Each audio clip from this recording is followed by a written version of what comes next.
Señores de protocolo, por favor, nos ayudan con el ingreso al Pleno de la Asamblea Nacional del abogado Richard King. Punto, por favor. Asamblea Nacional con trámite número 30, integral penal, leyendo suficientemente con la sentencia.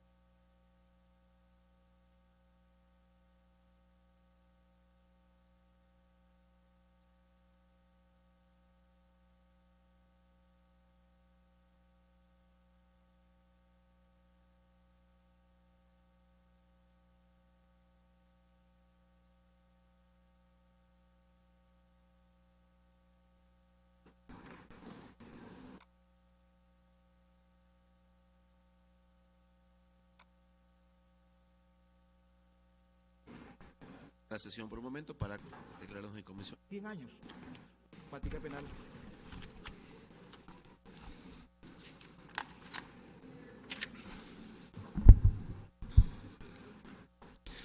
Señor presidente de la Asamblea, distinguidos asambleístas, funcionarios de este órgano legislativo, público presente, muy buenos días.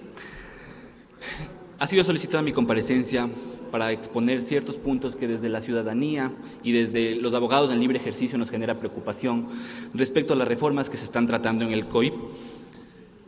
Es muy importante, y no somos ajenos a la realidad nacional, de que los mecanismos de protección estatal, los mecanismos de justicia, son insuficientes para la criminalidad actual, para perseguir delitos y recuperar los activos producto de este mismo.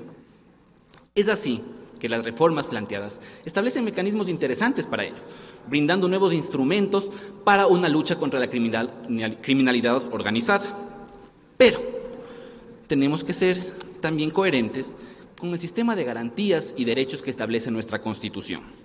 En primer lugar, yo quiero referirme a las reformas que se plantea al artículo 69 y al artículo 527, referente a dos figuras jurídicas muy importantes, el comiso y la incautación, que si bien son dos figuras relacionadas entre sí, son diferentes, porque por un lado tenemos que el comiso es una pena como tal, y así se encuentra establecido en nuestra legislación, mientras que la incautación es una medida cautelar. Entendiendo que son medidas similares, pero diferentes, a la vez con fines específicos, llama la atención esta incorporación del literal F que se plantea en el artículo 69. ¿Por qué?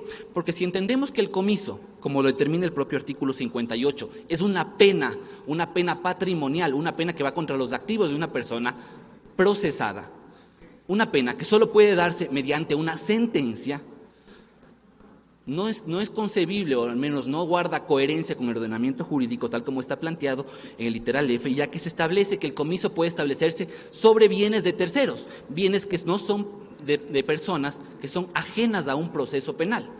En este punto, si bien considero un mecanismo muy interesante, también debe establecerse las garantías para estas personas que eventualmente van a ser afectadas por una decisión judicial dentro de un proceso penal del cual no son parte, no tienen recurso alguno y van a decidirse sobre sus derechos. Considero interesante, insisto, esta postura, pero debe legislarse y debe desarrollarse mecanismos de garantías para que estas terceras personas que eventualmente sean afectadas por estas decisiones tengan mecanismos para ejercer sus derechos. Ahora bien, en lo que respecta al artículo que se pretende incorporar, artículo 69.1, el comiso sin sentencia. Esta es una figura jurídica distinta al comiso penal que ya consta en nuestra legislación, que es una pena como queda anotado. El comiso sin sentencia es una figura que no solo Ecuador, no estamos inventando nada, esta es una figura que ya está siendo aplicada en muchas legislaciones internacionales. Lo ha dicho incluso el informe, incluso la Comisión Europea se ha referido al mismo. Pero en este punto en particular, esta es una alternativa de recuperación de activos. ¿Cuándo? Cuando un procesamiento penal no puede continuar. Es decir, en los casos que por A o B el procesado se encuentre prófugo, se haya extinguido su responsabilidad penal o haya fallecido. Exclusivamente en estos casos uno puede entrar a hablar de lo que es el comiso civil, que lo conoce la doctrina. Ahora bien, si queremos implementar esta figura como un mecanismo para evitar la impunidad y recuperar activos, legislemos de una manera coherente con los tratados a los cuales el Ecuador está obligado a respetar.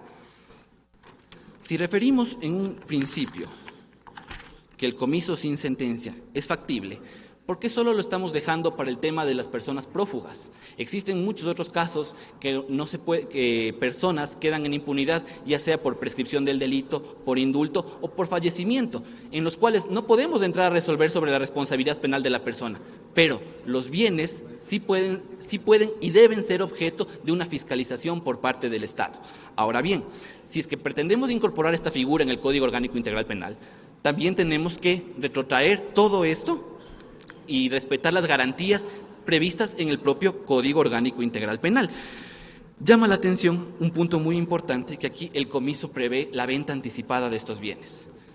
La venta anticipada de los bienes, incluso cuando la persona con posterioridad pueda ser capturada o pueda ser procesada. ¿Y qué pasa en este caso si la persona procesada, después de haberse dictado el comiso sin sentencia, esta persona procesada se presenta o es capturada y se le ratifica el estado de inocencia? Es un mecanismo, es una condición que no se prevé en esta legislación. Por último, y brevemente, solo quiero referir que respecto al tema de la incautación como medida cautelar, se está pretendiendo realizar algunos cambios que son ajenos a la propia naturaleza de la misma. Se le está equiparando con la figura del comiso, que si bien es importante, no puede perder de vista el fin propio de esta medida, que es asegurar el proceso. Por estas consideraciones solicito, en todo caso, que sean analizadas con un mayor detenimiento y que tengan un mayor desarrollo, porque son figuras importantes, pero no pueden ser desarrolladas en un solo artículo. Muchas gracias, señores asambleístas, por su tiempo.